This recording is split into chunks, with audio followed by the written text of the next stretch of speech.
अजा एकादशी व्रत कथा। प्राचीन समय की बात है।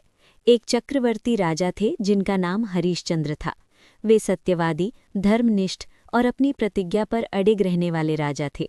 एक समय ऐसा आया कि अपने सत्य और वचन की रक्षा करते हुए उन्हें अपना राज्य, धन, परिवार सब त्यागना पड़ा।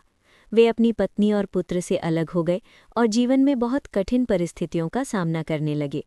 राजा हरीशचंद्र काशी में एक शमशान भूमि पर कार्य करने लगे और वहां के कर वसूलने का काम करने लगे।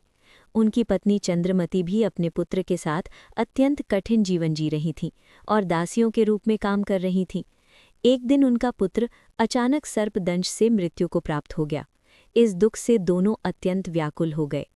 तभी नारद मुनि वहां आए और उन्होंने राजा और रानी को सलाह दी कि यदि वे अजा एकादशी का विधि विधान से व्रत करें तो उनके सारे पाप नष्ट हो सकते हैं और उन्हें अपने खोए हुए सुख और राज्य की पुनः प्राप्ति हो सकती है।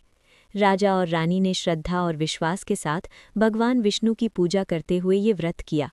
व्रत के प्रभाव से उनके सभी पाप नष्ट हो गए। भगवान विष्णु प्रसन्न हुए और उन्होंने उन्हें दर्शन दिए।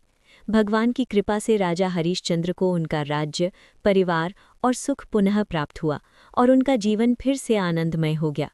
इस प्रकार अजा एकादशी व्रत के प्रभाव से मनुष्य के सभी पाप समाप्त होते हैं और जीवन में सुख, शांति एवं मोक्ष की प्राप्ति होती है। जो भी श्रद्धा और नियम से इस व्रत को करता है उसके सभी कष्ट दूर होते हैं और भगवान विष्णु की कृपा से उसके जीवन में सुख समृद्धि आती है। भगवान विष्णु सभी पर अपनी कृपा बनाए रखें, सभी के दुख दूर करें और जो भी इस कथा को सुने या पढ़ें उनकी मनोकामनाएं पूर्ण हों तथा उन्हें धर्म, सुख और शांति की प्राप्ति हो।